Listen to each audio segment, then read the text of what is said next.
lay me down to sleep. I pray the Lord that I wake again. I wake again. I pray the Lord that I lay me down to sleep. I pray the Lord that I wake again. I wake again. I pray the Lord that cause I've been working in the kitchen with the dirt on my hand. God tell me what.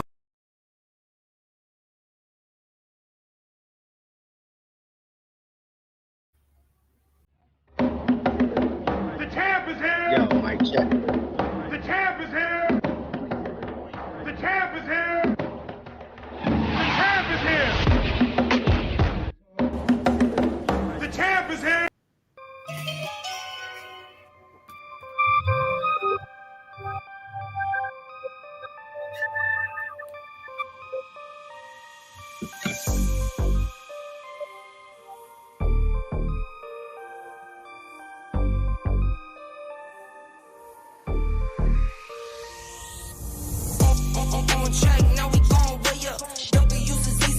Hey, you got some nice flows on here.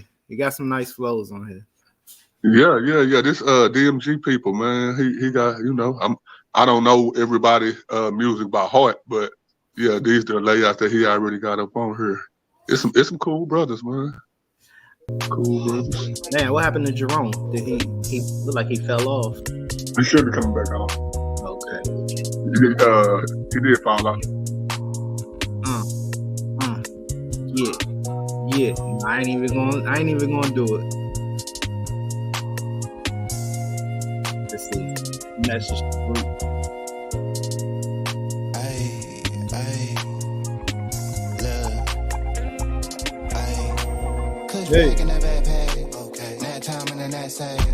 Okay.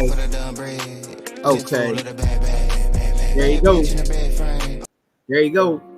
Oh, see, I was about to do it, man. Oh, my bad. I'm just trying to make sure that I said you good.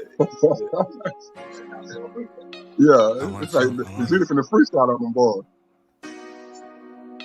I was, not anymore. 35 with the top down, quick to tell a hater they should get like me. Seem like everybody. Yeah, I don't know. But it's like, if y'all ready, I'm ready, man. Yeah, I'm ready. Jerome, you ready? I know, hey, we've been waiting on this for a while, bro. StreamYard kicked me out randomly. I don't know what that was, Jerome. Nah, it does that every time I get on StreamYard. It kicks me out randomly. Oh, okay. Well, if you get kicked off again, bro, you just come back in. I'm gonna let you right back in. You know what I'm saying? But if y'all ready to start this show, man, shout out to the Paradigm Shift TV 314 audience, man. Y'all know we got a good show for y'all today. We got the brother Najidi and the brother Jerome, the Conscious Christian Green, in the building, man. And for the most part, we're about to take y'all through a journey of Jerome, the Conscious Christian Green, going through the conscious community and things like that. Najidi have a set of questions that he's going to ask the brother Jerome, and the brother Jerome will give the answer that he feels is suffice enough to answer the question, man. Me, I'm just here to moderate. I'm just here to host. I'm going to get out y'all way, and I'm going to let y'all do y'all thing. Everybody know me. I go by the name of Nobody. I always trying to tell everybody about somebody who can save anybody, and that is Jesus the Christ. But before we get this show started, Najidi, take about a minute or two, let the people know who you are. Then we're going to go to Jerome, and then we're going to kick this thing off, man. Let's go. All right, what's going on, everybody? This is GT. People call me GT for short because it's easier to say. I think I have about 20 different names from everybody trying to pronounce that name, from Nagetto, Nagente, Negate. People call me anything, but just call me GT for short. Or if you want to get shorter, just call me G. But basically, I'm just a humble servant of Christ, just wanting to fellowship with my bros and preach the word, and that's pretty much it. All righty, Jerome Green. You really don't need no introduction, but reintroduce yourself to the platform, bro. Okay, y'all know me as Jerome, the Conscious Christian Green or whatever. You know what I'm saying? It's a pleasure to be back on the show. I haven't been on in a while. And for those who have been here from the beginning, from the very first show that Paradigm Shift TV 314 ever put on a public platform. Y'all remember that I gave my, I pretty much gave my testimony to Pianki, you know what I'm saying? Letting him know, how I started, what inspired me to start, what path I was on ideologically, and ultimately what led me out of that path. Now, I would say that this is an extension of that, because this is more of a honing in on how I found out that the information that I was receiving through the Kemetic paradigm was not, actual facts. It was, it was false evidence. I mean, not false evidence, false information. And through the help of apologists like Alfredo, the BK apologist, Matthew Jackson, they call him MJ for short, and last but not least, Berean, you know what I'm saying? I was able to, just get a better understanding of why the information is false, where the information came from, and things of that nature. So yeah, this is pretty much what the show is gonna be about. All righty. Hey, D New, we see you up there in the chat. Hey, sis, how you doing? Well, say, brothers, I'm going to get out y'all way. I'm going to be popping in and out every now and again. Y'all know I'm going to have a question or two to ask as well. But until then, Nijiti, the show is in your hands, bro. Let's go. All right. So the first thing that I wanted to start with is with this video. I want to share my screen real quick, if you don't mind. Go ahead, bro. Show your screen. All right.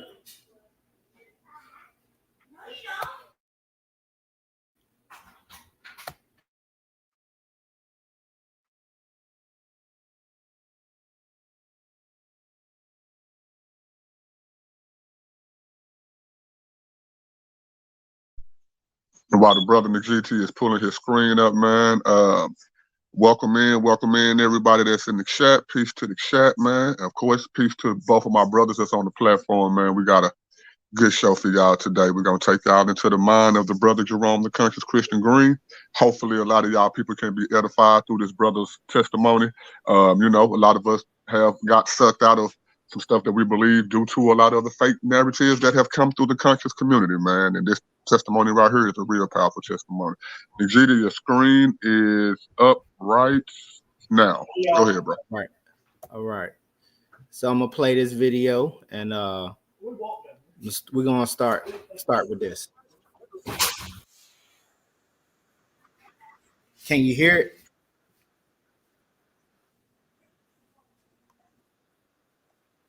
I can't hear you, bro. Let me see if I got to put your audio on there too.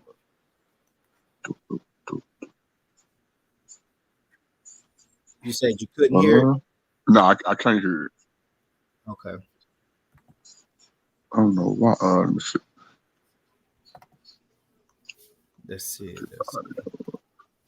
The audio is on.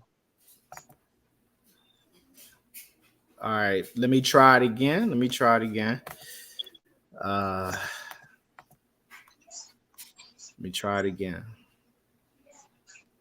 My apologies. I really want to get into this, but I want to start off the right way. Can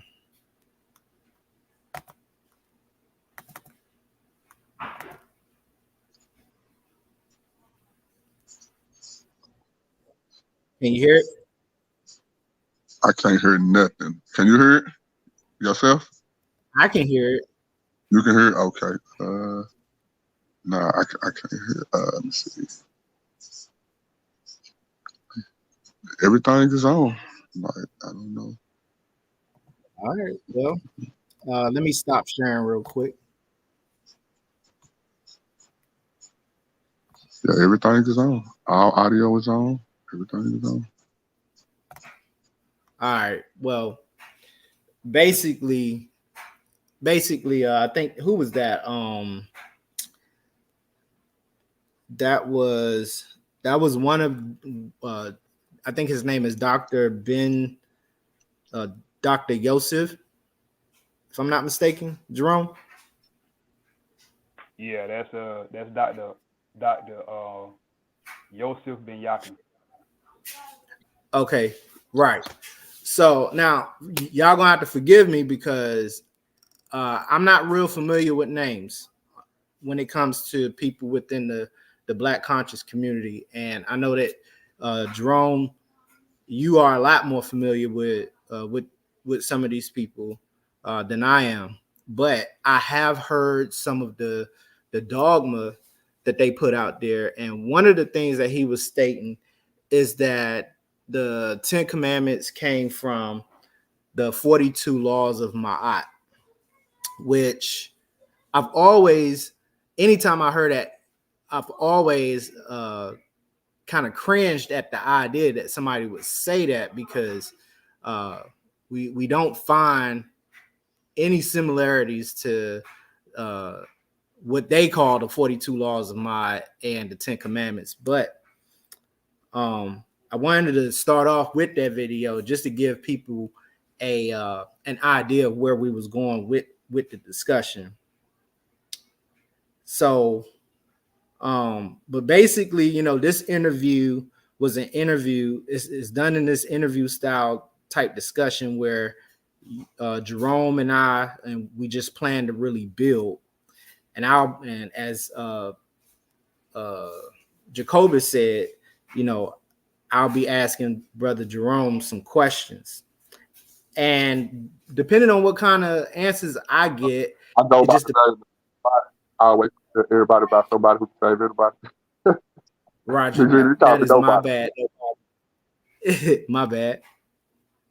So just a little background on the show. Me and Jerome had originally came up with the idea to talk about why the 42 laws of Ma'at are not from the 10 Commandments, or the 10 Commandments vice versa. But our brother BK over in the Urban Apologetics sector, they had already taken care of that. So we decided that what we was going to do was go ahead and do a interview style discussion, which we're doing now. The questions for the most part, you know, is, were the Hebrews inspired by the Egyptian Book of the Dead? Did the Hebrews formulate the 10 Commandments based off of that? That was the subject matter. And again, like I said, the UA, they've already taken care of that. But our main focus is not only to debunk the claims of what, you know what I'm saying, the conscious community say. What my goals is in this discussion is to shed more light on the Egyptian perspective concerning the Book of the Dead, while at the same time demonstrating and affirming what Brother Jerome has gone through, and focusing on the realization of the truth concerning the matter.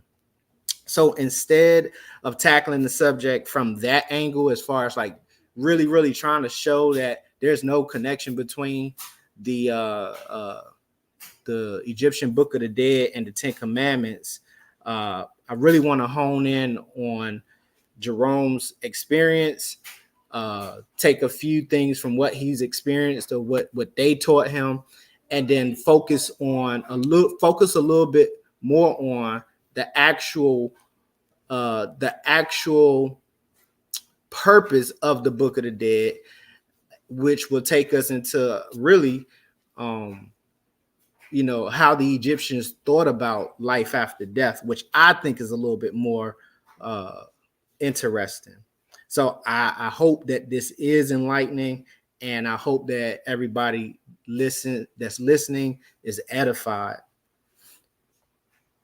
So starting the interview with Jerome, basically this idea that the 10 Commandments came from the 42 laws of Ma'at, this was something This was something new to me when I at first heard it, of almost like 20 something years ago. That's how old this argument is. But you know, at the time of my studies, I had never heard any archaeologists, Egyptologists make any claims whatsoever. This always came from a group of people who called themselves conscious or woke, and usually it was within the Black community. Like I said, the first time I heard this, it was from a guy named Ashra Kwesi.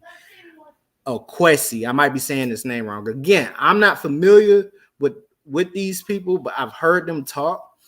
But I'm sure we'll get into some of the things that he said. And I wanted to play a video with him saying it so that nobody would say that I'm just making things up. But for some reason, I don't know if the audio on my laptop is not working or not. So I'm gonna just skip the video part.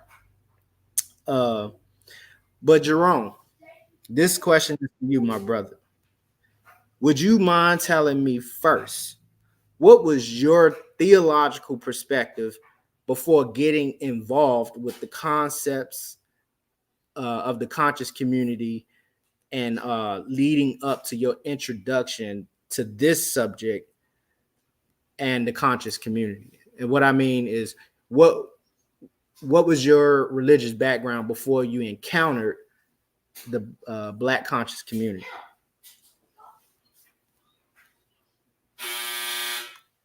Okay. Well, of course, I was born and raised in Orangeburg, South Carolina. So, you know, that's the Bible Belt, or part of the Bible Belt South, right? So, growing up, you know, I was in church, you know, Bible study, you know, stuff like that. But what I will say is, I can't even in good conscience say that I had a religious background, because I wasn't really a Christian. You know, I went, you know, yeah, I went to church and, you know, had a vague belief in the Bible and, you know, Jesus and stuff like that. But I didn't have a working understanding of the Bible or Jesus or a theology or theological framework of the God of the Bible. So, you know, that was where I was before I got introduced to the conscious community, and more specifically the Kemetic variation of the conscious community. I didn't necessarily have a solid theological framework to really base anything off of.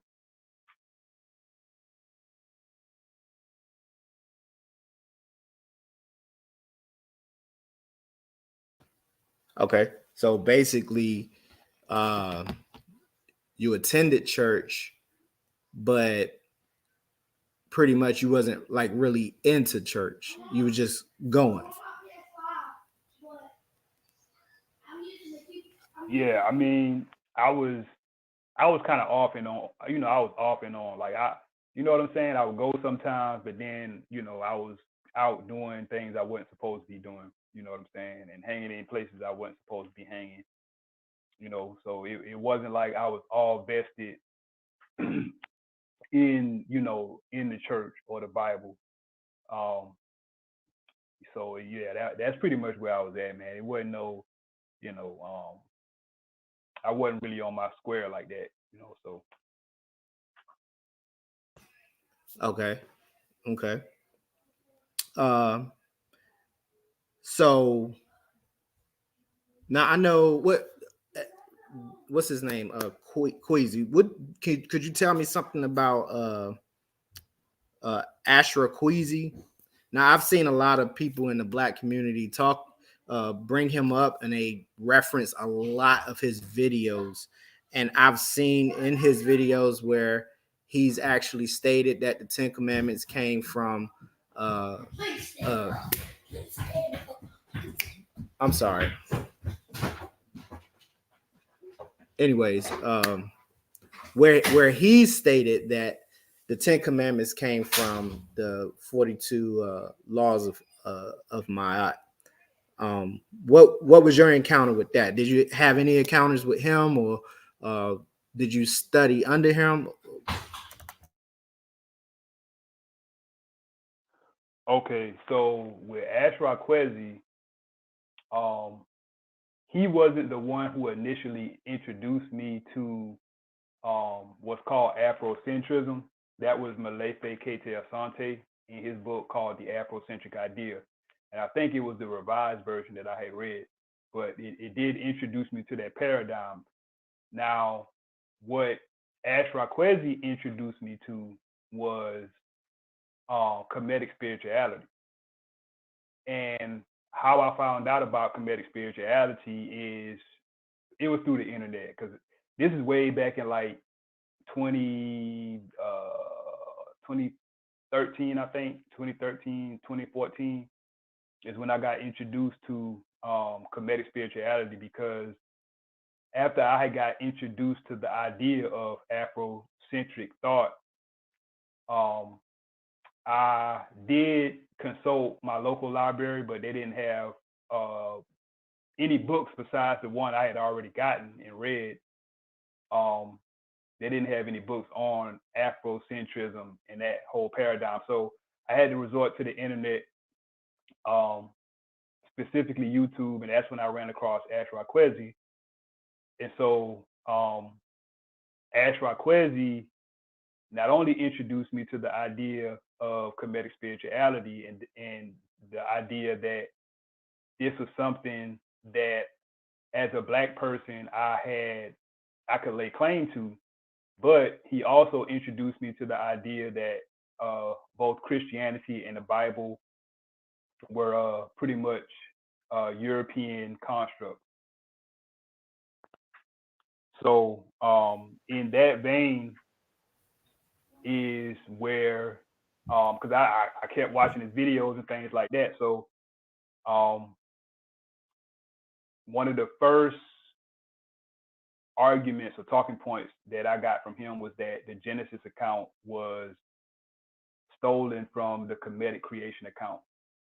And so as I kept watching, eventually I got to where he espoused this idea that the 10 Commandments were taken from the 42 laws of Ma'at.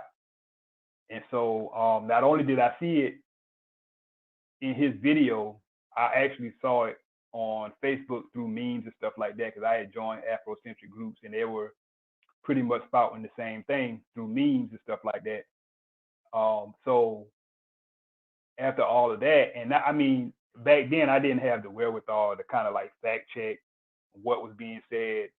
I didn't have the wherewithal to actually go back and do a compare and contrast, because in my mind, I'm thinking, okay, these people, these Europeans came into Kemet and took these concepts and ideas, and they pretty much manipulated or remade them, and that's how you get Christianity in the Bible. That was my whole train of thought, based on videos by Ashraf Kwesi up until that point.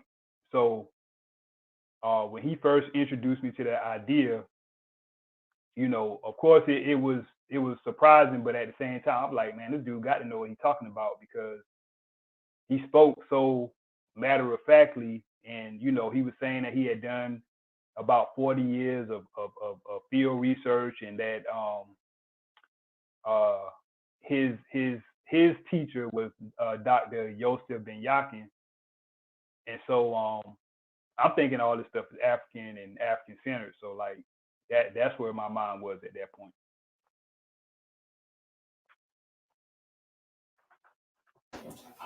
Okay. All right.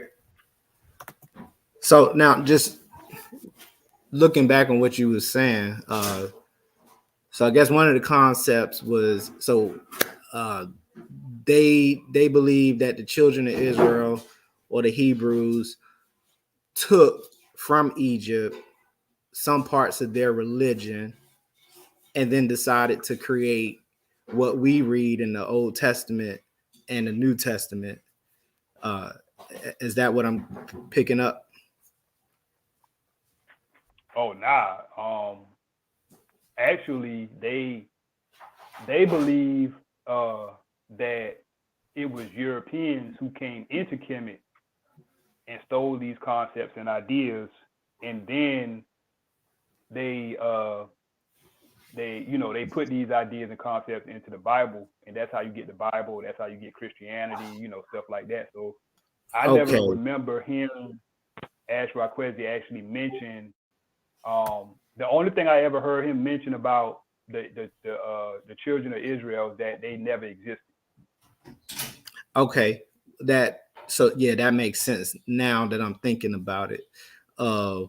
In one sense, I've heard some people, even scholars, where they say that there was no children of Israel; they were actually Canaanites.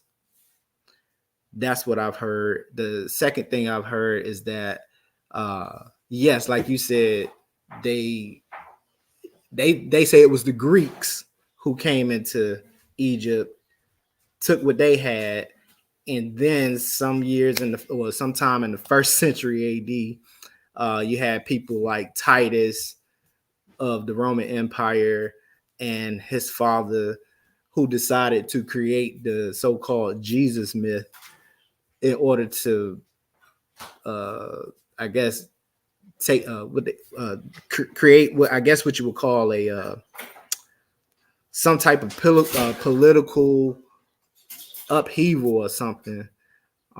So that's another theory that I've heard.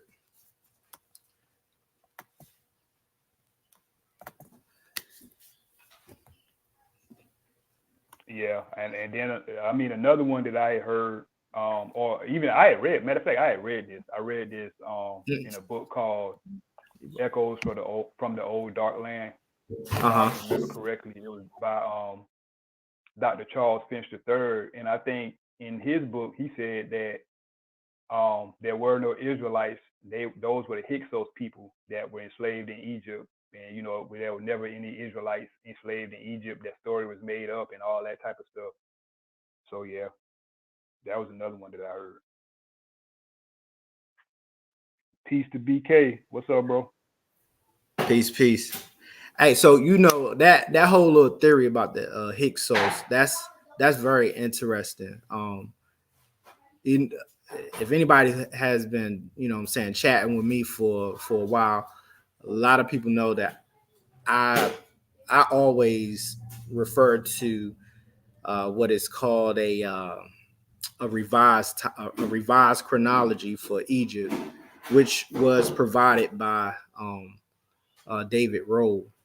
So all I did was I took what he presented, and what I decided to do was create a timeline with it.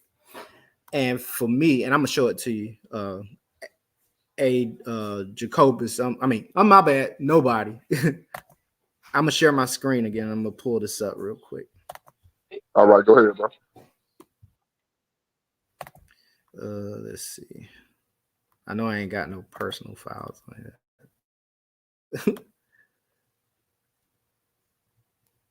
Here it is. This is the conventional. I'm gonna just pull up mine. Let me know if you can see it or not. Can you see it? Can you see it? No, I'm waiting for the share first. You got to share to your screen first, and then I can pull it up. Okay. Hold on. I thought I shared it. Where is it at? Okay.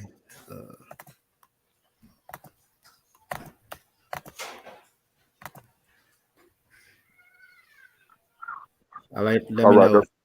I got you. All right. Can you see this? Yeah, it's on the screen. Go ahead. All right. Now on this revised timeline, what they say about the Hyksos, this is where I have the Hyksos coming in on a date of 1290 BC. But I'm gonna pull up the conventional because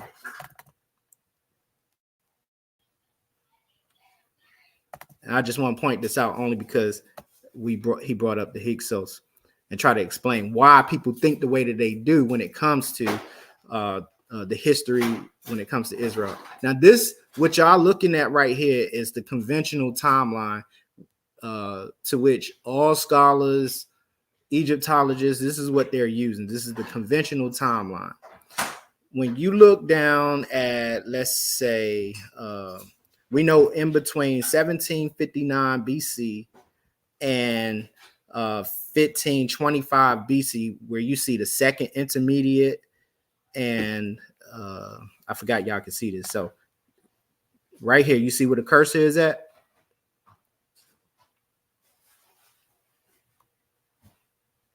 Y'all still there? Uh-oh. Yeah, I see it. Okay. All right. The reason I'm showing that, hold on. Pull it back up. Conventional.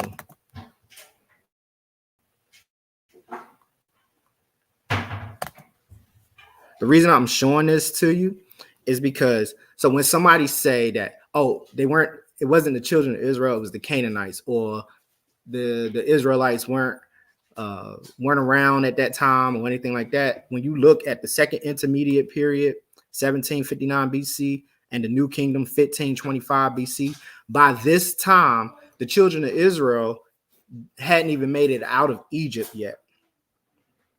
So when we looking at certain things like the Hyksos came in actually between the New Kingdom, well, between the second intermediate period and the New Kingdom. But if you look over here at Israel's history, all the way down to right here, supposedly they were supposed to be in the wilderness at this point in time at 1640 BC. Well, they were, but the problem is we have the Hyksos who were around in between the second intermediate period and the New Kingdom. And so people try to equate the time when Amos the first kicked out the children of, not the children, but the Hyksos. They say, oh, well, that was the Exodus. That's what they would say. But the main point I was getting to is just there's a lot of red flags when it comes to the dating system. And so when we hear people like Queasy, even people like Ray Hagins and Sarnetta and all of them, when they say these things, and scholars as well, when they say these things, it's mainly based off of a bad chronology that the conventional timeline uses, because according to those dates, you won't see any children of Israel in the Levant during specific times. But on that, and I'll pull it up later, but on the new, and I'm gonna stop sharing this. On the revised timeline, what you would see is that they all concur. But I'll get into that a little later. But I just wanted to bring that up. What else you was talking about? There's another thing that we should understand is that when we look at the biblical history and we got the children of Israel in Egypt, according to some biblical scholars, they were there for 430 years. I believe they were there for at least 215 years, based off of what Paul says. But the main point here is that any group of people who migrate into an area, for example, like the Mexicans who come from Mexico and they come to America, what happens is that all of a sudden they start eating McDonald's, they start eating Popeyes. Now all of a sudden they starting to listen to hip hop or participate in certain American traditions. Why? Because they have become Americanized. This was the same type of situation it was for the children of Israel when they got into Egypt. They became Egyptianized. But the question is, did they take on any of the religious aspects of Egypt? That I would say no. But to move but to move on to my second question to you, Jerome.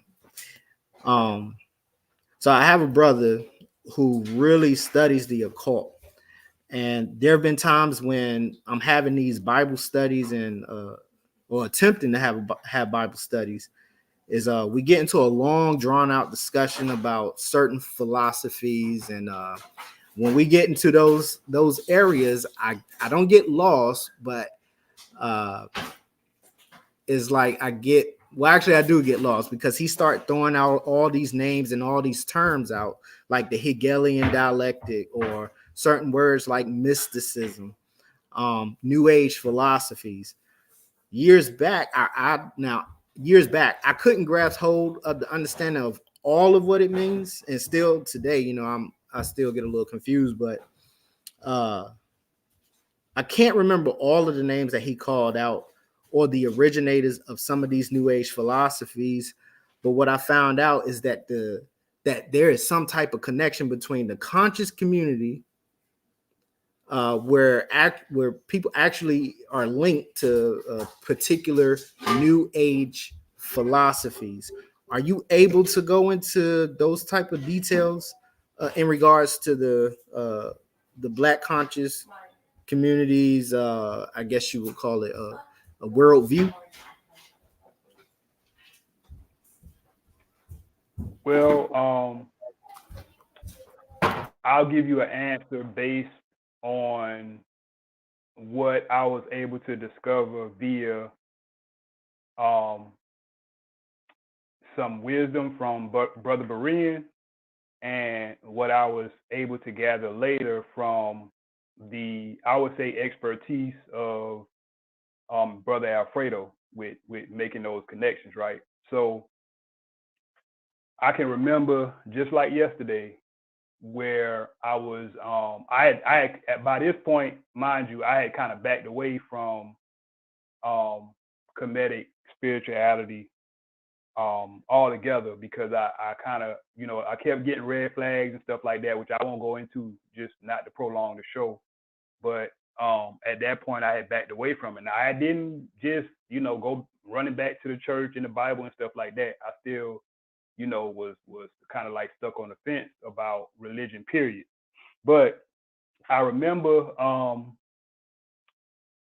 watching Brother Berean, and Brother Berean was somebody that I had watched before, and this was when I was in the conscious community. But I watched this video. I think it probably was a 5 or 6 minute video about the Osiris Jesus connection, and he was dropping facts. But at that point, I didn't think he knew what he was talking about. I was like, man, this dude don't know what he's talking about. He's just trying to save face because our people leaving the church and leaving that religion. So I don't even think I watched the whole video. But you know how the internet algorithm is set up. It's like once you watch a video, they're gonna have, they're gonna bring that same channel up as a suggestion.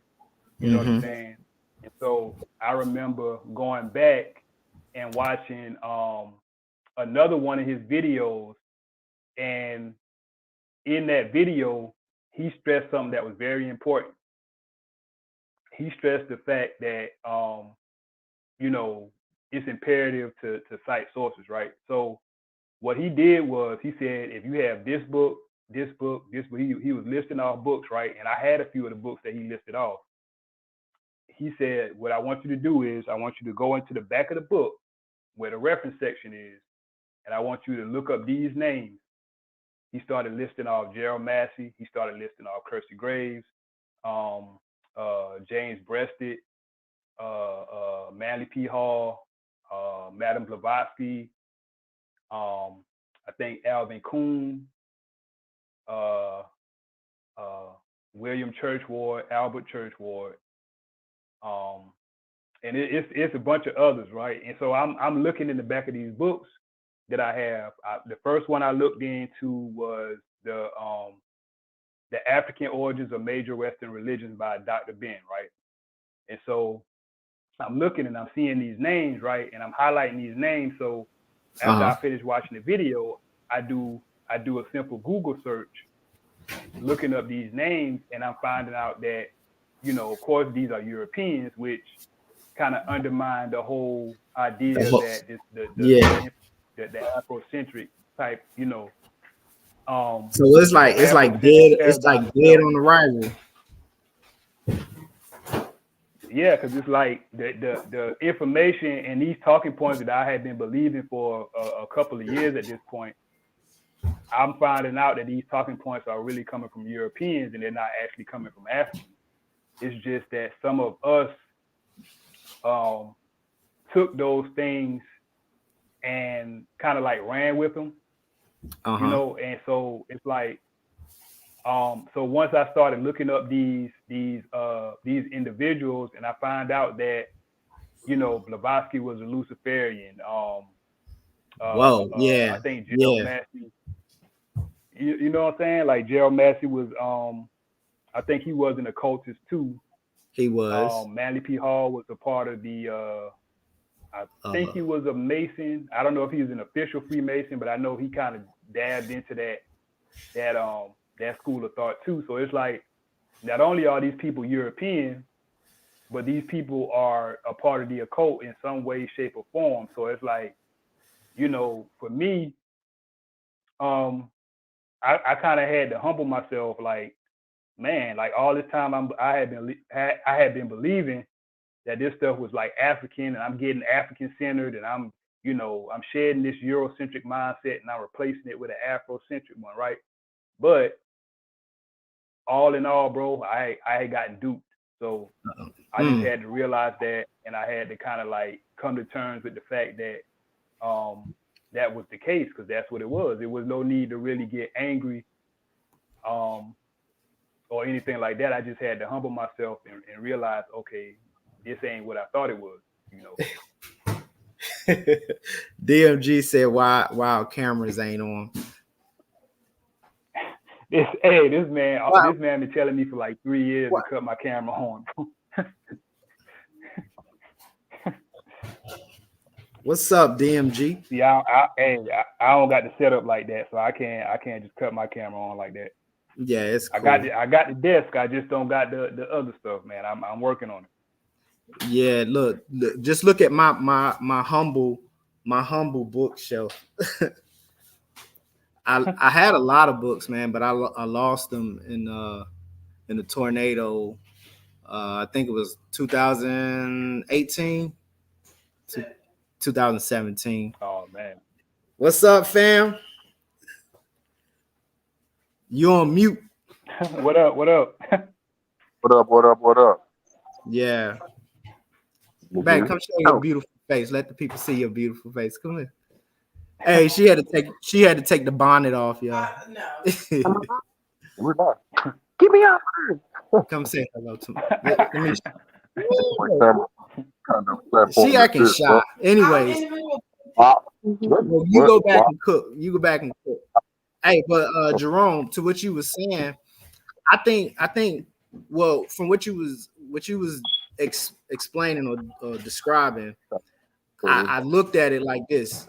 You have these Europeans, right, reinventing the Egyptian religion and passing it off as if it was original, but they were mixing it with occult practices and occult beliefs that points right back to Luciferianism.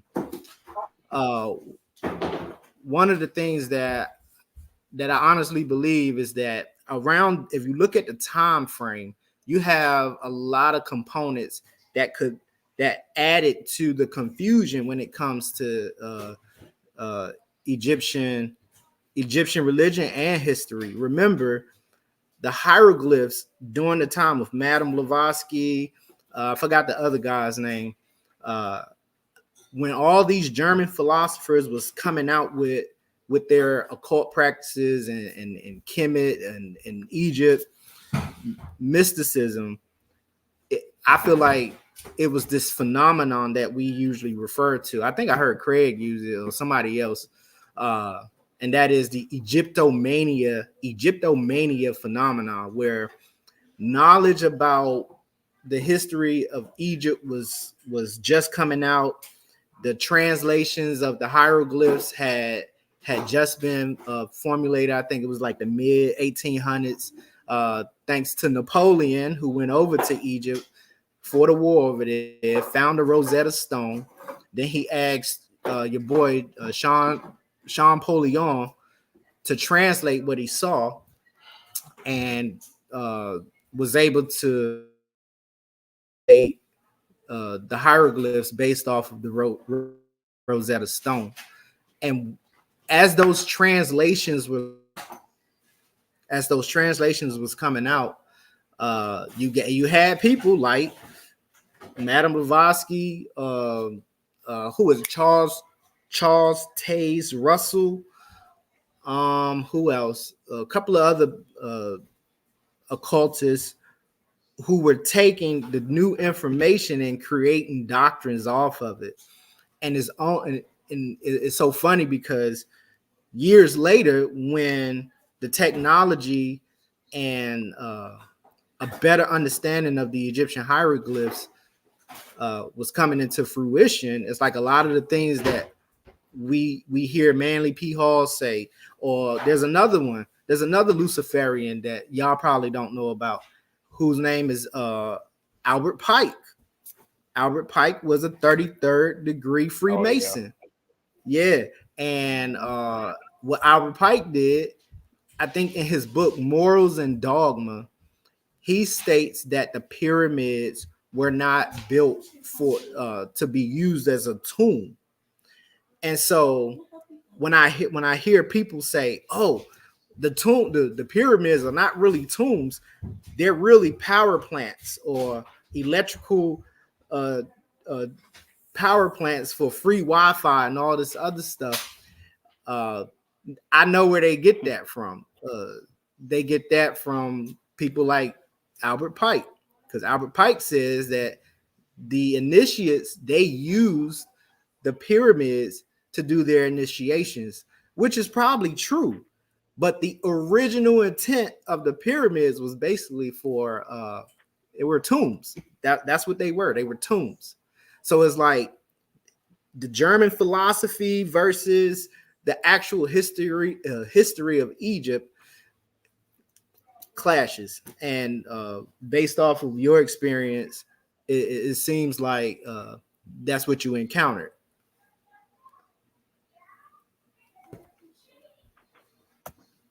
Yeah, that I mean, it was more so the what's the word I'm looking for? Like the irony in the whole Afrocentric approach to Kemet, because like you alluded to earlier, these Afrocentric teachers are literally getting their interpretation of the symbolism, the spiritual tradition,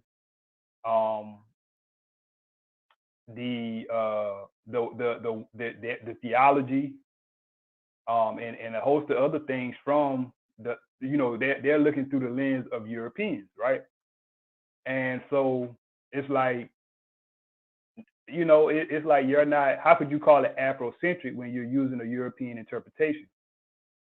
You know what I'm saying? So it's like that whole idea kind of turns on its head once you kind of dig and you find out, just like you said about Albert Pike and how he I guess he interpreted or maybe even made up this idea that hey Jerome, your phone is breaking up. Your phone is breaking up pretty bad, bro. Dang. Is it better now? You was in and then you was out again. Let me get a mic check. You sound good, bro. You sound good. What's up? I can hear both of y'all. Both of y'all sound good. Okay. Well, maybe it's me then, because I can't. What? You can't hear Jerome?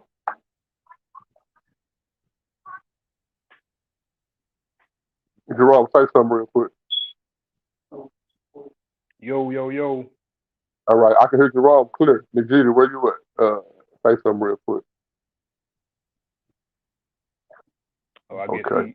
he gonna come Yeah, back in. he dropped out, came back in. I got him right here. I got him. He back in. All right, Nigiri, say something, bro. Take yourself off mute. Must be muted. Something. There you Baby, he said something too. There you go, bro. Go ahead. Go ahead. You good. All right, go ahead, Jerome. I couldn't hear you at first, but go ahead. Okay. So what I was saying was the idea that the information coming from these master teachers like Ashra Kwesi, Dr. Ben, John Henry Clark, Anthony Browder, Muwata Ashby,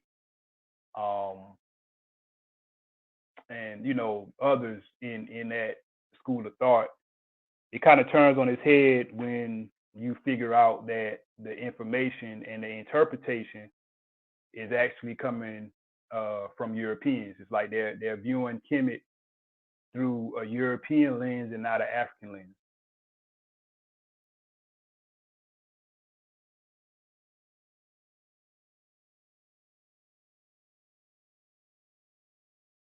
My bad. Hermetic said, he said, well, Nerdy Brew said, Hermetic, I can't even see what he said. Hermetic philosophies, Hermetic principles. What are the Hermetic principles? Is what I always ask. Like, is it the same as the Egyptian principles of antiquity, or is it something modern, like taking a deity or the deities and looking at the deities as concepts or constructs of everyday life? Or did the Egyptians really look at these deities and believe that they were real deities, like real gods? So if somebody tells me that the Hermetic principle, when the Egyptians looked at the gods of Egypt, but they didn't see them as gods, I already know that's not true. And I think that's part of the whole conscious community concept, is to take what the Egyptians originally had and reinvent it, pretty much.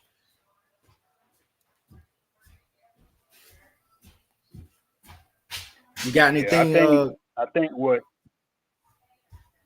yeah, I mean I can add a little bit to that because I know that there's such a thing called uh, corpus hermeticism, and I think that might be what the I think it's called the seven. I think it's the seven hermetic principles. I forgot the actual number, but I think that's what the hermetic principles is based around. Um, and if I remember correctly, I do think it's steeped in like New Age thought. You know what I'm saying? So yeah, I think I'm trying to jog my memory with that. But that's all I can give for now. But when he said something about the hermetic principles, the first thing that came up was corpus hermeticism. And thing, that's pretty much what I can give on that. Okay. Somebody says Afrocentric ideas were introduced. Again, Afrocentric or Afrocentrality is one thing, but when we are reinventing the wheel, that's something completely different. And again, when somebody say Afrocentric ideas were introduced, I need specifics for me, because there are so many different cultures in Africa, so many different languages. Like, which one are we picking? Like, which one are you choosing? And I'm not even the one to say that something like that is wrong. I'm just Like, I don't like. I like specifics. I'll say that. So I just want somebody to be specific about which Afrocentric idea that they wanting to introduce. Jacobus, I'm sorry, nobody. Do you have anything you want to say? Oh man, I'm just listening in. When I feel like I have something to say, I jump in. I got a big mouth. Yeah, yeah, But, yeah. if you do want me to say something, though, I will say the way you started off the conversation with Jerome Green, me and Jerome Green's story is a little similar. The only thing is I came across Dr. Ray Hagen, and at that same time, and I didn't know a lot about church history or biblical history at that time. I mean, I thought I was a Christian. I went to church. I was a Christian because my family was Christians, but I really didn't know a lot about Christianity. I didn't know a lot about the Bible. I didn't know a lot about its history. And when I ran across Dr. Ray Higgins, and he pretty much shook my foundation, and I would really have to thank him to a certain extent because he actually made me go research, go look up the stuff that I do know now. And that was maybe, 11 years ago, maybe 10, 11 years ago. And now the stuff that I know now, me giving my life to Christ on my own merit and not just being a Christian because there was something that I grew up in the culture or because something that my family was. I actually got to read the Bible for myself, go get a understanding, go get a hermeneutics from experts and people who knew more than what I knew. And by doing that, I was able to see that those people in the conscious community, like Dr. Ray Higgins, they were just flat out liars, and it took a minute. It didn't take that long, but it took a minute because I had to go do the research and go actually, look into these studies and pull the stuff that people were saying up for myself. And once I did that, I came to the same conclusion that Jerome said. It don't matter if you're black, no matter if you're white. When it comes to the message of God, in the Bible, in the Word of God, it's for everybody. So even though the Bible is not the white man's religion, even if it was the white man's religion, it don't matter. It's funny how nobody argues over who discovered that 1 + 1 = 2. Because even if a white man came up with it, a black man, a Chinese man, or whatever color man, we all can agree that 1 + 1 does equals 2, and you're not following another culture's understanding of religion because you agree with the truth. And when we apply that to the Bible, or anything else. I think that, especially here in America, because you don't see it a lot in other countries, but in America, the emphasis on black versus white is so high that it does mess with people's mind to the point to where they would even walk away from Christ because they would put skin color over understanding, over truth, and over logic, man. So if nothing else, that right there, me and Jerome definitely got in common. That's why he my bro. That's why when I made my show, he was the first person I could think of to become my co-host because it is deep, and this brother can go way deeper than I can go into the conscious community. I know some of the same names. I know some of the same understandings, the doctrines, the teachings, and all that come from the conscious community. But I never myself, I never went as far into the conscious community as he did. So he was even the primary source for a person like me to pick his brain, see what he's talking about, get his understanding of stuff, and just add that to my repertoire, man. So, stuff like that, bro. Roger that. Roger that. We can go ahead and move on, brother Jerome. But first, hey, look, I don't know, and I'm gonna do this. I don't know if y'all got this or not.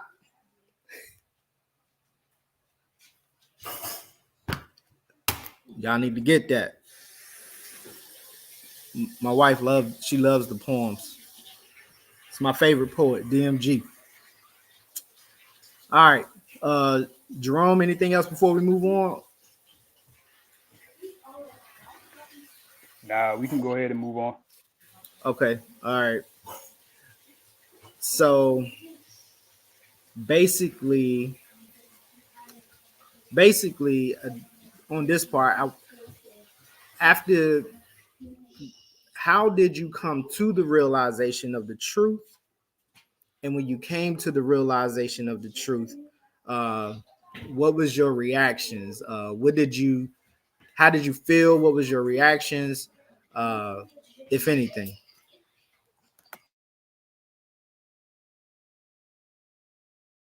Okay, so I'm gonna try not to be long-winded with the answer, but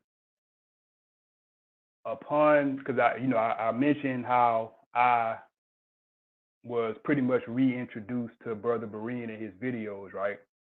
So once I got that, the whole conscious community, that information, all that stuff was like dubious and things of that nature. I didn't just, like I said, I didn't automatically come back to the Bible. I still had my reservations because I'm like, okay, so I know that the Kemetic stuff is pretty much garbage. But can I truly even consider the idea of becoming a Christian as a black man or a man of African descent? So, upon further viewing of Brother Berean's videos and things like that, he started to parse out the idea of the history of Christianity in Africa and how, the earliest African nation to embrace Christianity was Ethiopia, and how it went into Egypt with the Coptic Christians, which, by the way, they and I'm pretty sure you know this. I'm just saying this for the audience, but they helped to translate the Rosetta Stone along with Francis Champollion. So of course, he didn't do it by himself. He had help from the Coptic Christians in that endeavor. So, but so when I started finding out that it really essentially was not a white man's religion, and that basically black and brown people were already Christian and had heard the gospel long before the Portuguese reached the shores of West Africa in the 16th century.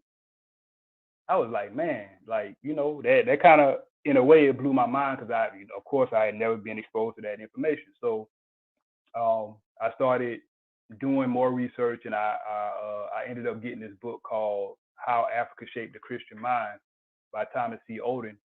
And upon reading that book, it lays out how Africans contributed heavily to the development of the faith tradition that we call Christianity. And so once I came to that realization, I was like, man, I really can actually embrace this. And if I want to continue to be Afrocentric, because Afrocentric is not a bad thing in and of itself, it's just that I was exposed to an extreme version of Afrocentrism with, the whole romanticizing Africa and making Kemet seem like it was this utopia, just stuff like that. So once I realized that I could embrace, African culture and still be a Christian, it's like, okay, nothing really is stopping me from doing it. You know what I'm saying? So I gave my life to Christ in 2018. And upon doing that, I Amen. started to, yes, sir, amen. But upon doing that, I started to really read the Bible for myself. And upon doing that, and getting a better understanding of the scriptures, I started to see more and more how nearly, if not everything I was told by the conscious community in regards to certain scriptures was a flat out lie. You know what I'm saying? And so, but the mistake I made though is what I started to do is I started to really challenge the remaining conscious community friends that I had on Facebook, because I had hundreds of conscious community friends of different variations. Some of them were more, some were 5%ers, some were Kemetic. it was a whole host of them. And what's funny though is the day that I made that announcement that I had given my life to Christ, you should have seen the backlash I got from that community of people. And I mean, it didn't really affect me. It just helped me to see that those people weren't really pro-black like they said they were. Yeah, sound familiar, don't it? But man, listen, I it's like every time I see it, I'm like, okay, I already know them. They not really pro-black. You know what I'm saying? They got a underlying agenda as to why they even embrace certain ideologies. It's not really for them to quote unquote wake black people up or anything like that. It's ulterior motive. So yeah, you know what I'm saying? It's like what I made the mistake of doing though is I would challenge those who remain on my friends list, and of course I would get blocked. You know, they would go on these emotional rants and all this type of stuff, and I'm just trying to show them that a lot of that stuff, because they didn't know any better, so they were still posting stuff like the Trinity originated in Kemet, and the Bible stole from it, and still on that tip. So I'm like, nah, this ain't that, bro. That like it's and it's not only a bad argument. This is who the argument came from, and this is European. So what are you really gonna do with that? This ain't an argument that Ash Raquezi or a what's his name? He wrote the book Christianity Before Christ. I forgot his name. It'll come to me, but they were still going off of those works, and so you had to kind of walk them down the garden path, as Brother Trey would say, and show them that this ain't some people I could walk them down the garden path, and some of them they would either unfriend me or block me or both. So yeah, shout out to the ones. Real Shout quick, out to the ones. And what? Real quick, we got DMZ, of course, in the building, and he got a request, Jerome. He said, "Talk about us meeting. Your first thoughts and how our friendship evolved into you coming on the platform." He want to hear you speak on that, if you will. Oh yeah, I was about to do that. Nobody. My bad, bro. I ain't mean to step on your toes. You got it. But yeah, I got the utmost respect for DNG, and I'm gonna tell y'all why, right? I remember when I met him in Vocab's chat, right? And he was talking this talk in the chat, because he was repping Kemet, you know what I'm saying? So it wasn't a surprise, but it was like, okay, so I think what he did was he gave me his information on Facebook, and I ended up adding him to this. Not only did I add him to the Christians versus Conscious community group, we had a back chat, and it wasn't a whole lot of us in the back chat at that time. It probably was like literally a handful of us. But I remember it was me, it was Brother Antoine, and it was him on the phone, right? So one thing he said that stood out to me was that he had, he still had respect for the black church. And once he said that, I was like, oh, okay, so he different. Like, he not one of them cats that's gonna, disrespect or try to attack the black church, because he sees the significance that the black church has played in the social uplift and progression of our people. So I was like, okay, cool. Now, intellectually, we would of course we would have sparring matches. He would come with some information, and we'd go back and forth with it. And sometimes I would come with information, and we go back and forth with it. But it wasn't never nothing personal. You know what I'm saying? It was all just based on the information, and we kept it at that.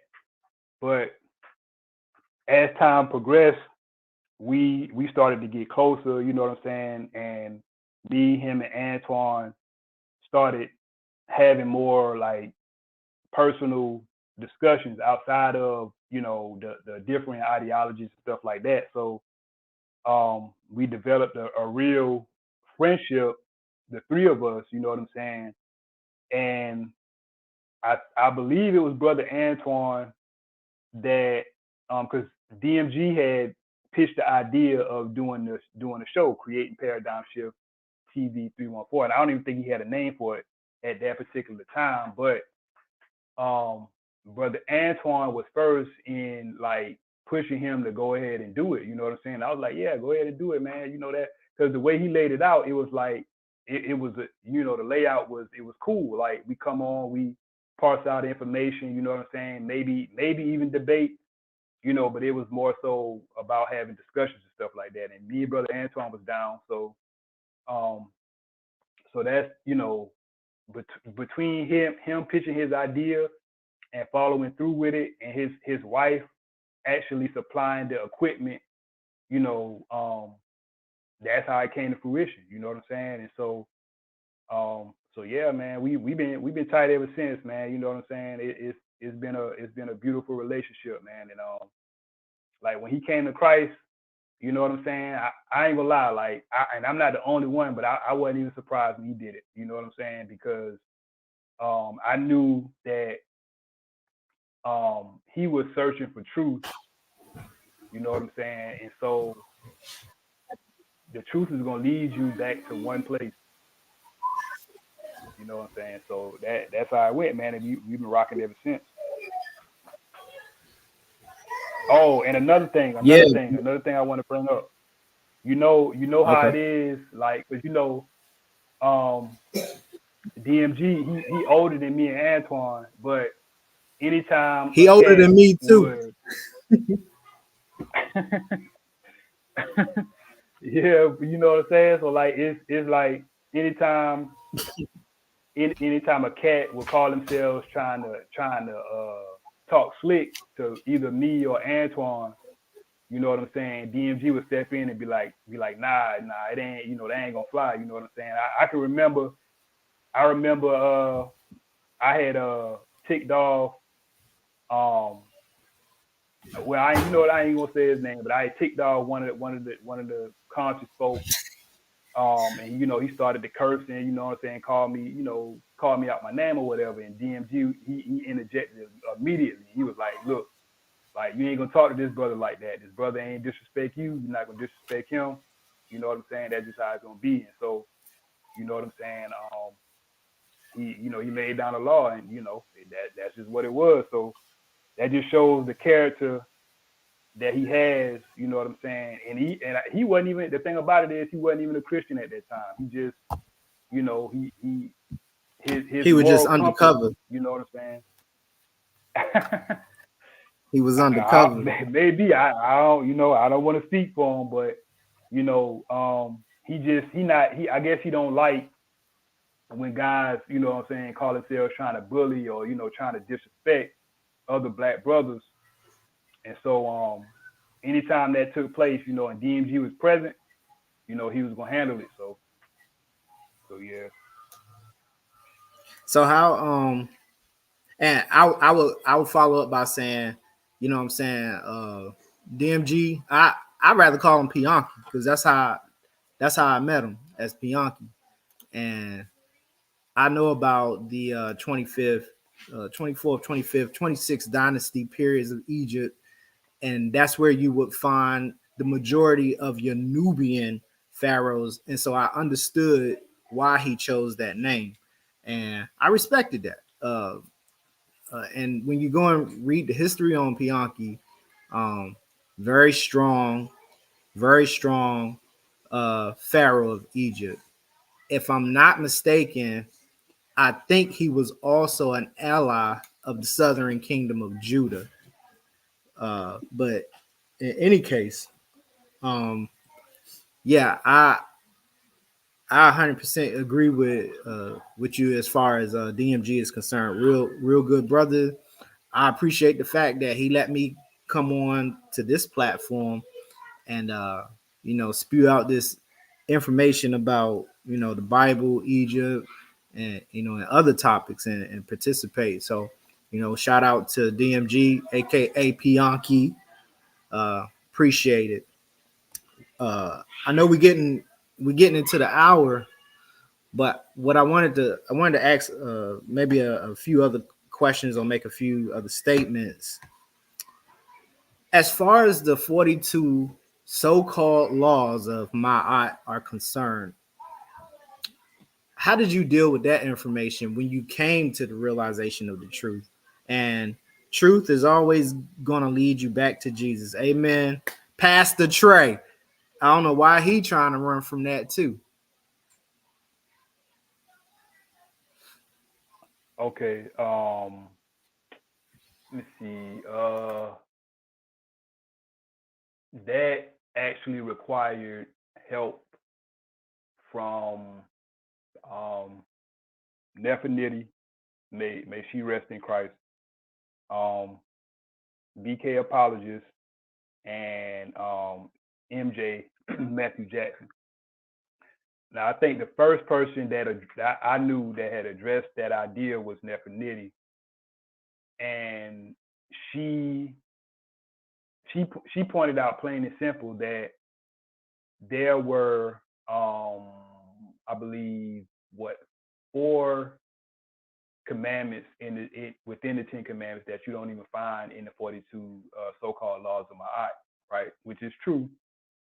And the other 6 are basically predicated on moral principles of how to interact with other people.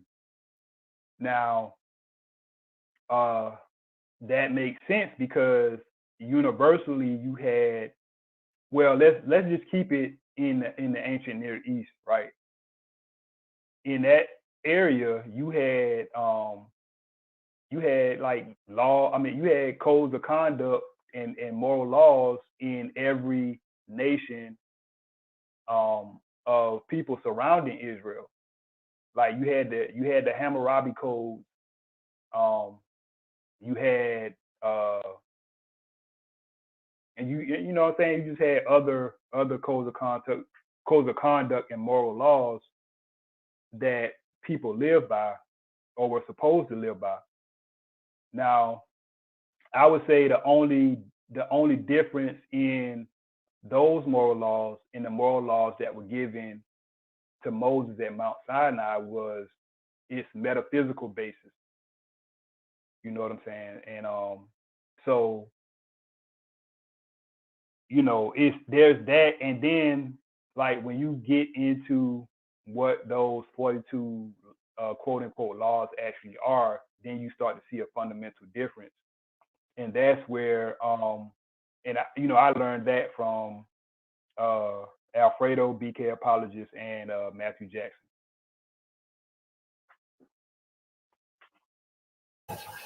Gotcha. So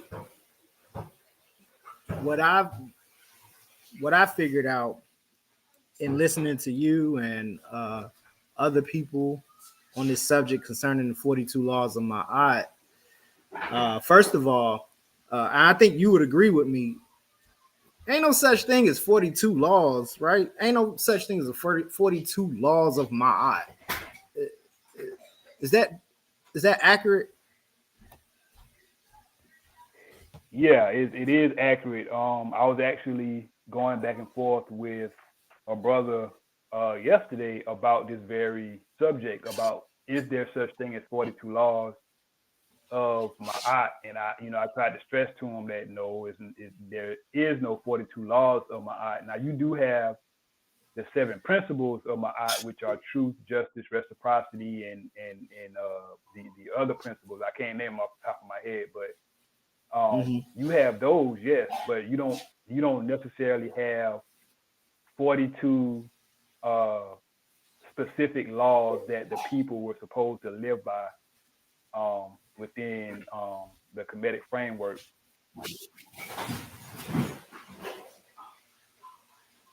Okay. So I'm gonna read something here, and we might can end it within the next 5 or 10 minutes. But what I wanted to touch on based upon all of this was that claim. I did want to touch on that just a little bit, and to see if there was any possibility of the children of Israel somehow plagiarizing, copying these 42 so-called laws of Ma'at that we just established is not really a thing. I'm like you, yeah. I understand that not the children, but the ancient Egyptians, they had some kind of moral code, some type of moral law, but I don't think it was the 42 laws of Ma'at. I do believe that observing their aspects within the text of the Book of the Dead, that they were very concerned about moral principles, because as BK apologists and all them pointed out, I was going to play the video, but again, I don't know what's going on with my laptop, but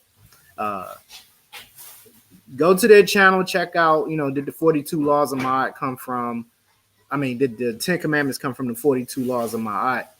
And within it, they go into details about how the priest, Annie, who was an Egyptian vizier or priest or one of them, in his tomb, the whole book of the Dead is spelled out on the walls. The funny thing about it is that when the heart has to be weighed on the scales of justice or the scales of Ma'at, weighed against the feather of Ma'at, they had to create a spell to keep the heart from, as they said, ratting on the person. So here we have Annie, who I think this is the tomb belonged to. He had to create a spell, or the priest had to create a spell to basically have his heart be on the hush. And I that made me think, like, what I'm saying, about what the Bible says. It's not what goes into a man that defiles him, but it's what comes out of his mouth, because what comes out of his mouth is what defiles him, because it comes out of his heart. So it's something about the heart that the Egyptians already knew. Hey, if I don't put a spell on this, then I might not make it to the other side. But let me read this real quick. This is from the World History Encyclopedia, Old Kingdom of Egypt, definition by Joshua J. Mark. This is published 26 September 2016. It's okay. Here you go. My wife's phone was ringing. Well, let me read this for you real quick. And the reason I'm pointing this out is because it all has to do, I love timelines. I love chronology. So looking at the Old Kingdom, it says here, originated during the Old Kingdom as pyramid texts and was only for the king. So these so-called 42 laws that the conscious community says that all of the Egyptians had, that's not true. Because at first, it was only meant for the king. Let me continue.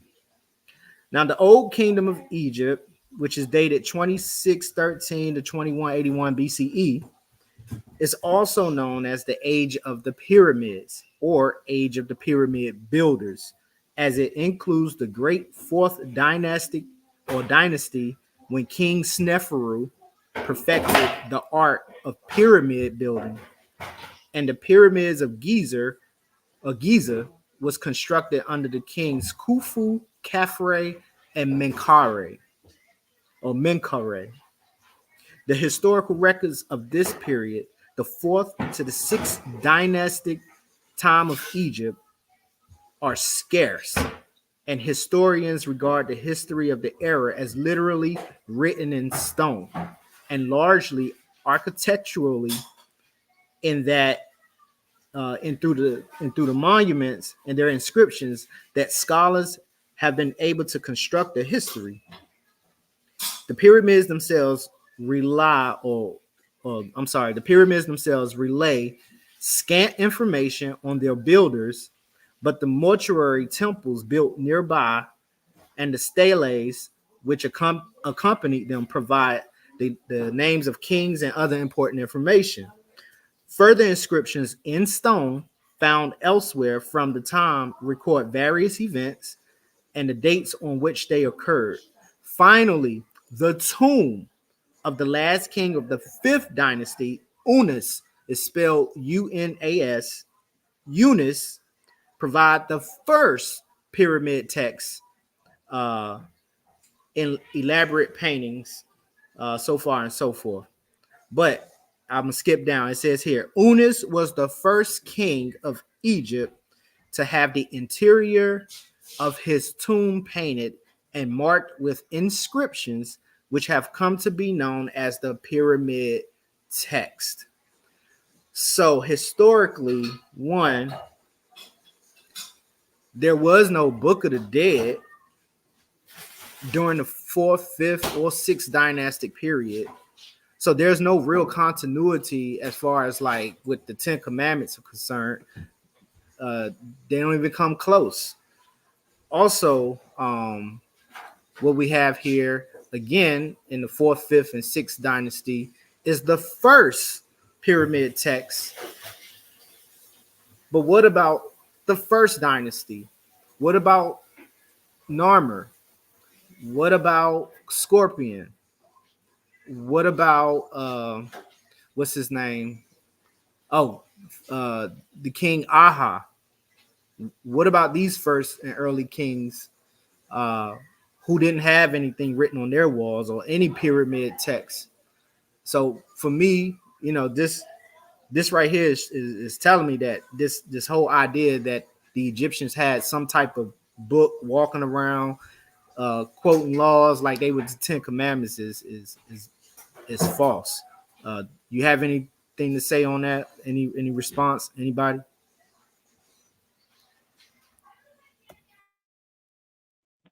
Yeah, I'll give a little commentary on how that idea doesn't necessarily coincide with reality, because once you understand that these were actually, like you laid out, post-mortem spells to be recited by the person who was deceased, you can't really make a concatenation between that and the Ten Commandments, because they're not based on the same thing. The settings are not the same. It's not based on the same thing. And like you laid out, I mean, if there's a way, or if there's a spell to get around the actual judgment that you deserve when your heart is weighed against a feather, then there's some delusiveness involved as well. So again, like trying to compare and contrast, we're trying to create a connection between the Ten Commandments and the 42 negative confessions it's not gonna pan out well for whoever's trying to argue that. You know what I'm saying? So that's it on my part.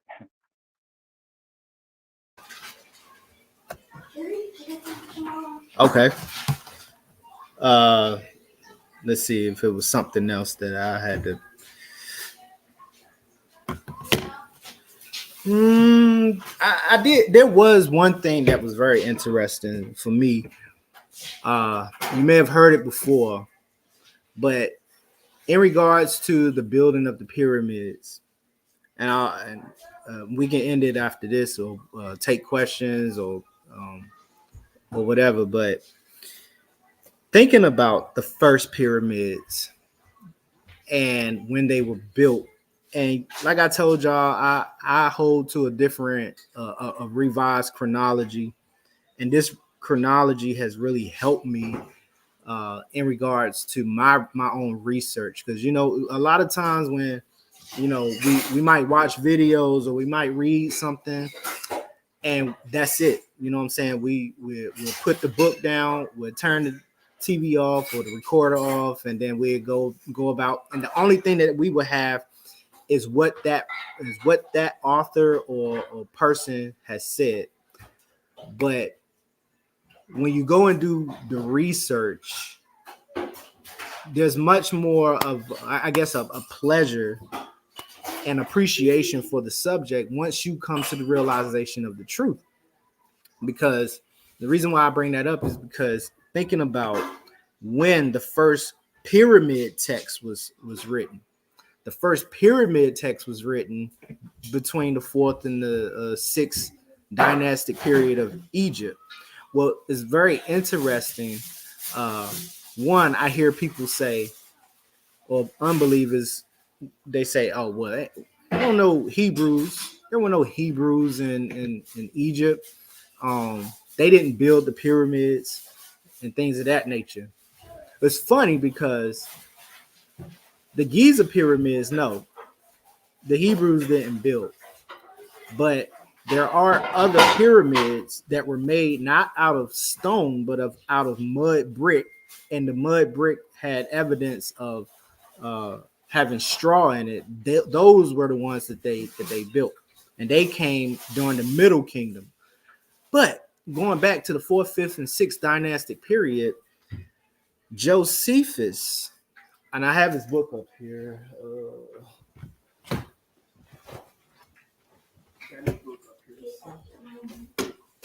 Yeah, sorry. Josephus, just to show y'all I read. Josephus states that the Egyptians at one point in time were having a hard time building pyramids. And it wasn't until Abraham came down into Egypt, if you recall, when he had that encounter with the Pharaoh who took Sarah, Josephus states that during his time in Egypt, he brought with him arithmetic and astronomy. And only after then did the Egyptians begin to build the correct or have the right mathematics to build the pyramids in the correct way. And some evidence of that I take as evidence is that when we look back at Djoser and his pyramid builder, Imhotep, who built what I would call a step pyramid. And a step pyramid looks so familiar. It looks like a ziggurat.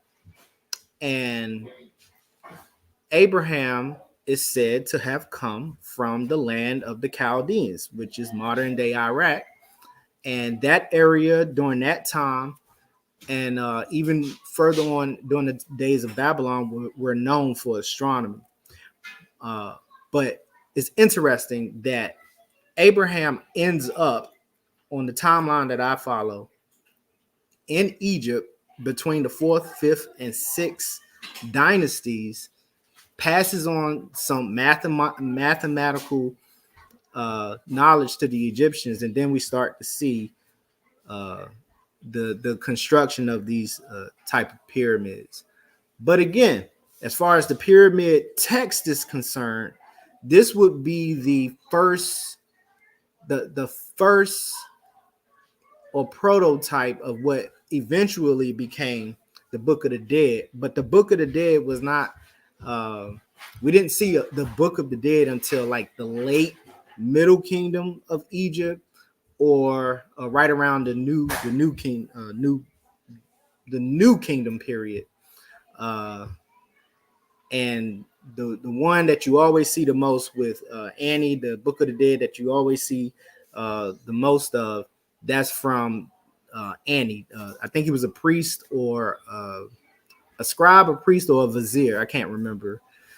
But you didn't see those elaborate tomb writings on the first dynasty or on the second. On the second, the Middle Kingdom is when you started to see the coffin text. So they go from pyramid text, then to the coffin text of the Middle Kingdom, and then into the third, into the New Kingdom. That's when you start getting like the a full, I guess you would call a full book of the dead. Where is the children of Israel doing all of this? It's a pretty interesting study, and we can do a second part to this and go more into details about it. But if you have any response or you want to open up for questions, let's do it.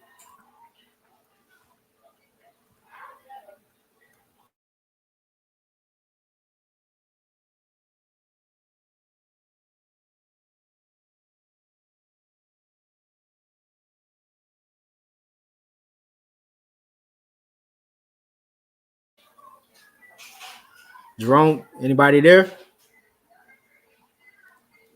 Yeah. I mean, I can Yeah, probably brother. take like one or two questions. Okay.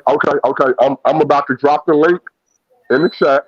I know for a fact that Just Us said that he wanted to come on, and we'll see whatever other brothers or sisters that do want to hit the link real quick. Jerome Green said that he's open to take at least 1 to 2 questions. If we go beyond that, it will be up to his discretion. But as of right now, based off of everything you've heard, anybody that want to hit the link and have a question for Jerome Green according to the topics that he has presented tonight. We don't want to go off topic. We don't want to talk about stuff that he didn't bring up. According to the topics that Jerome Green mentioned tonight, you can hit the link and jump on the panel, man. Let's get it going. The link is in the chat right now. Let's go. Y'all can continue to talk while, as the brothers and sisters hit the link and come in. Until then, uh, do y'all got something to add on? Well, yeah, I was just just looking at it again. Hold on, give me a second. All right. While we give the brother the GT a second, Jerome Green, I don't know if you can see the chat, but if you can't see the chat, I want to read this from a person named Little Lucifer. So we already know that this person, according to the name, they follow the devil. But he or she said, "Good night, gentlemen. Too much intellectual dishonesty for me." And then he or she put up 3 red flags. Would you want to address that? I mean, it's nothing. It's really nothing to address because the person made a claim, but didn't My actually bad, y'all. say what was intellectually dishonest about the discourse. So until they come up, because I saw one comment that was highlighted about how the 10 Commandments were heavily influenced by the 42 laws. Right. Where we already explained that there's no such thing as 42 laws of Ma'at, number one. So Right. you're already wrong in how you're trying to contextualize the 42 negative confessions. There's a difference between a confession and which is actually a spell and a so-called law or even a commandment. So what I suggest that person does is they go and actually read. Well, I won't assume, but it almost seems as though that they have not read the Book of Coming Forth by Day for themselves. They're probably going off of something they saw in a YouTube video or a meme or something like that, and that's just what it seems like. Because if you read the Egyptian Book of the Dead, then you'll know that it's a book of spells to begin with. Right. So I mean, And we're being intellectually dishonest. I'm gonna just say this, but I don't think it's so much that we're being intellectually dishonest. I think it's more so that we're going against something that this individual actually believes. Right. And Jerome, would you agree or disagree with this? When it comes to those spells and those so-called Book of the Dead, it was individualized. Some people had more in their book, some people had less in their book. So for them to just specifically point out the 42 laws of Mayat and compare them to the Ten Commandments, would you feel like that would be dishonesty because you are choosing the so-called 42 laws, which we know that they are negative confessions? You were choosing the 42 negative confessions that were put in the spell book of this specific individual over all the other individuals that had their same book that either had more or less of those same confessions. Would you agree or disagree with that, and why?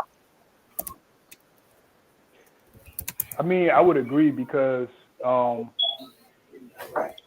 number one, what Najiti pointed out earlier is that the Book of the Dead and these spells were actually to be recited by, I think, the more elite, like the Pharaoh, and I think maybe even the Egyptian priests, and not so much the proletariat or the common person. You know what I'm saying? So you have to keep that in perspective too.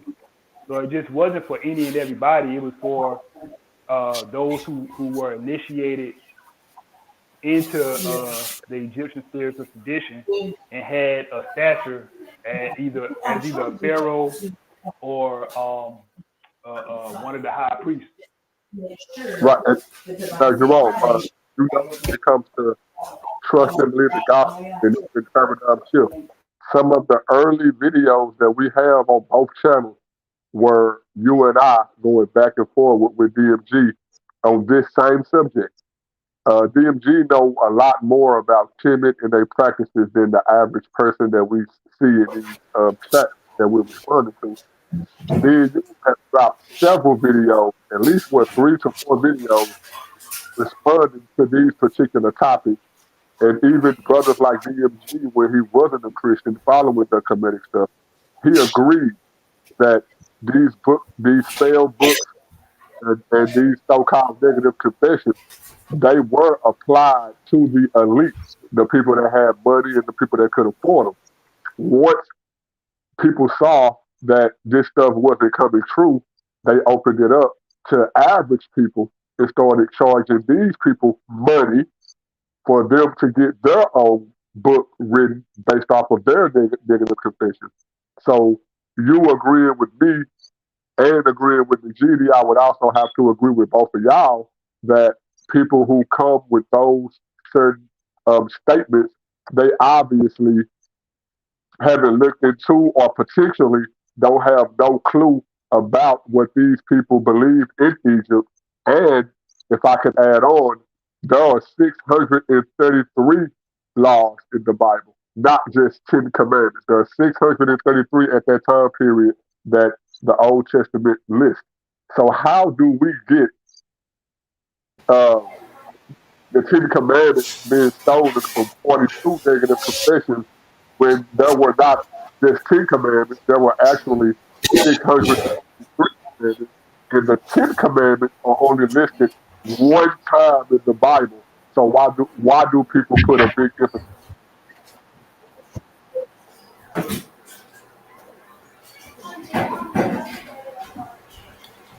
Are you asking Jerome or are you asking me? I, I was asking Jerome, but you can address that too. Nigga. Go ahead.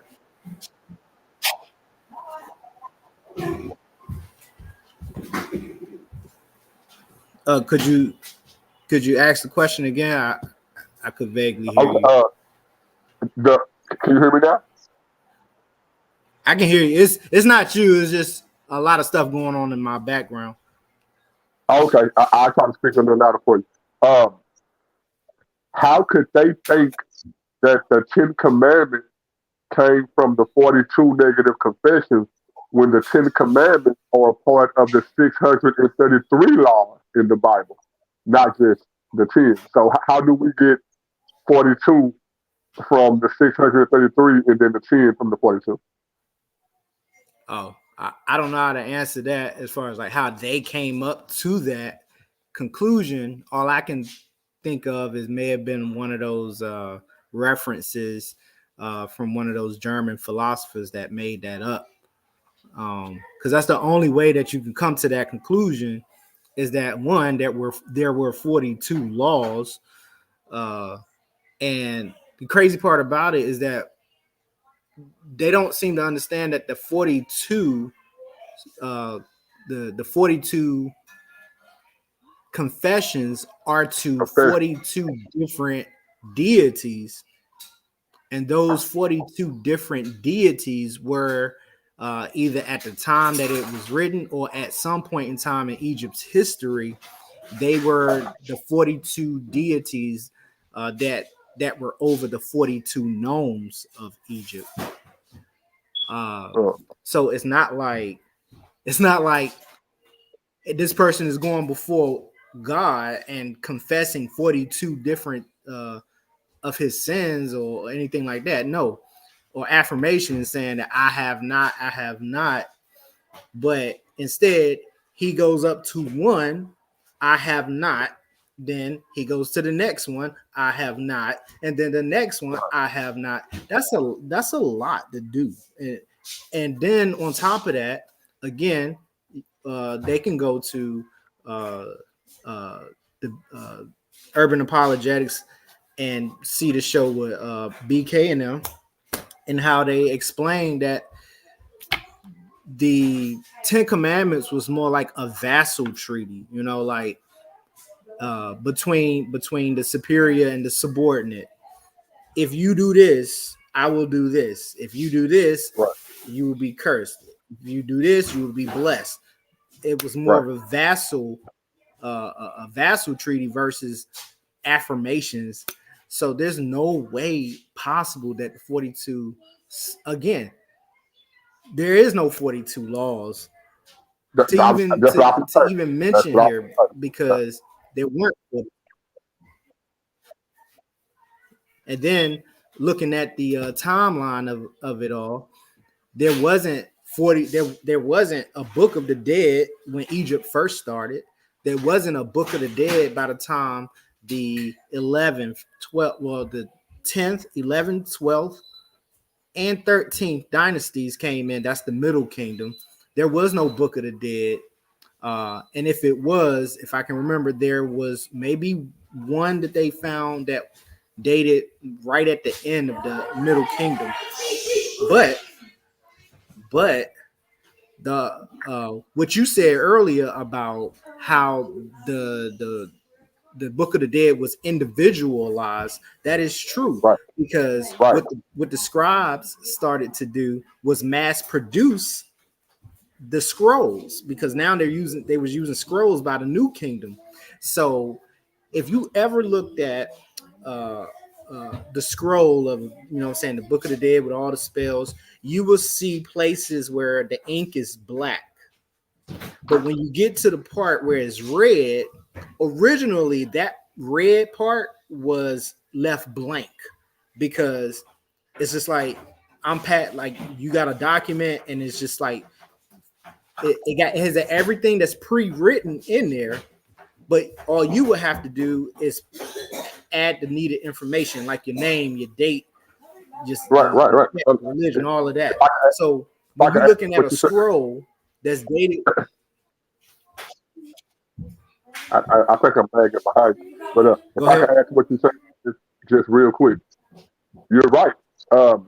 Them coming up with the Book of the Dead and the 42 negative confessions or laws of Mayat, they're basing that based off of one person's spell book. We have several people's spell books from that particular time, and some have less. There are some people's books that just have 3 spells, or 3 negative confessions, or 3 laws, if you want to call them that. This one particular book that they like to hype up is only from that in particular from that particular person. And either the majority of people who follow that don't know that, or either they do know it and they being dishonest. There was no particular set of laws for every single individual when it comes to these laws, to where every person was going in front of whoever their God was saying that I have not done this or I have not done that. But for some reason, they take the 42 negative confessions of Bayat and like to place that on every single person that was in Egypt, when for a fact that wasn't the case. Right, it wasn't. But And you know, I think that, and it don't look like any of the brothers want any, I mean, brothers or sisters want any smoke with what has been said tonight. So, Nijiti, go and finish making your point, and after you make your point, then I guess we'll get ready to close out if that's what y'all want to do. okay, yeah, my family about to eat. Um, but any case, like again, based off of Jerome's personal testimony about coming out of the Black conscious community, like I don't see anything wrong with trying to, you know what I'm saying, trying to discover our roots, especially as Black people, and especially with all the things that we've gone through as, you know what I'm saying, as Black people. I see nothing wrong with that. But when we hear things like our faith is Eurocentric, when in fact, you know, it was in Israel first, and then it hit Africa before uh, it hit Africa way before it hit Europe. So we know that's not true.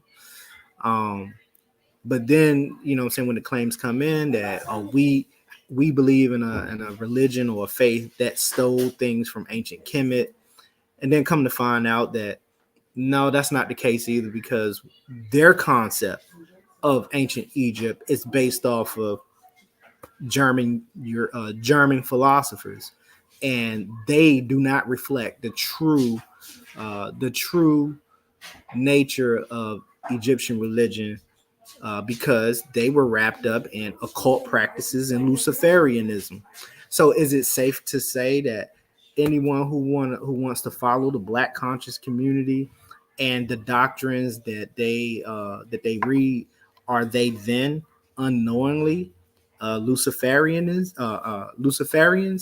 I don't know. It could be, but I don't know. But then we see within our culture, a lot of our young Black men, especially the rappers, for some reason, you know, they going hard for Satan. They on demon time and all this other stuff. Um, but I think on my part, that's pretty much it. What I did want to touch on, but I know I don't have time, was the concept of what the Egyptians were really worried about in the Book of the Dead, or in the pyramid text, the coffin text, and the Book of the Dead, is that they were really wanting to get back to a place called the Field of Reeds.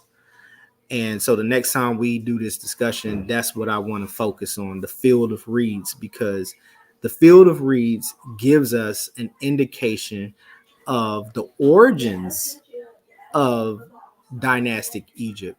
Because although for them, the Field of Reeds was considered a celestial place where the gods and the dead resided, you know what I'm saying, the spirits of the dead resided, and they were able to, you know, enjoy the lush fields. But come to find out, the Field of Reeds is actually a real physical geographical place, and it gives us all the clues we need in regards to where dynastic Egypt came from. And so I'll drop it on that, bro.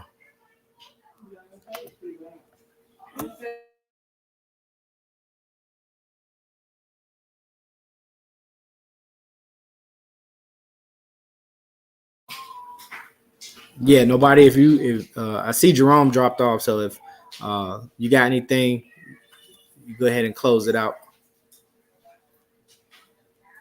Okay. maybe StreamYard kick Jerome off like they did last time. I want to try to give him a few seconds to come back in so that we can get closing words. If he don't come back in within the next few minutes, then we'll just go ahead and close out. But I do think that he's probably going to come right back.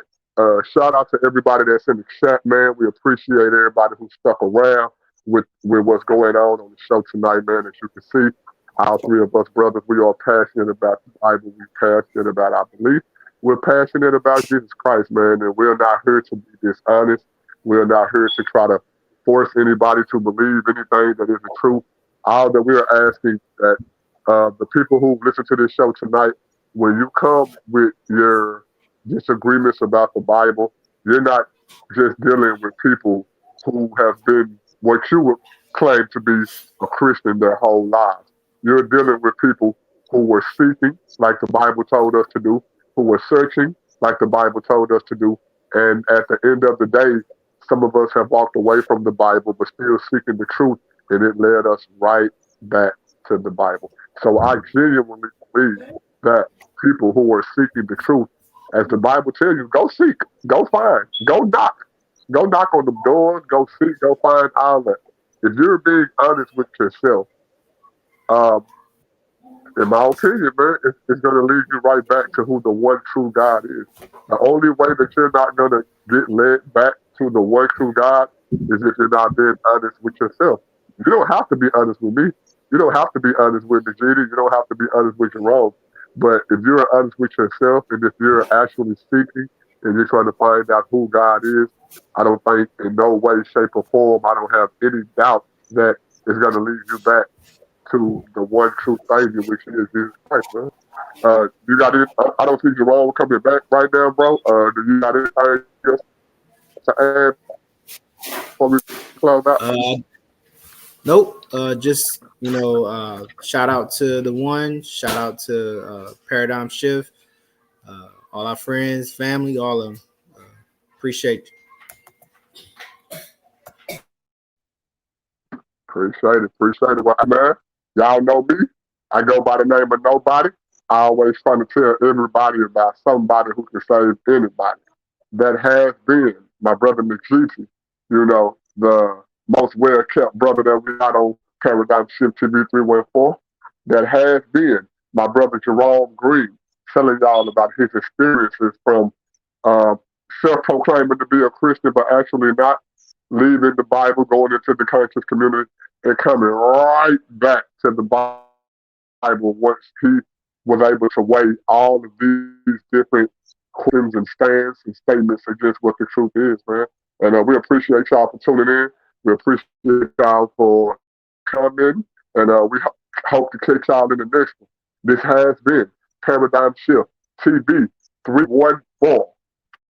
We'll catch y'all next time, man. That's peace.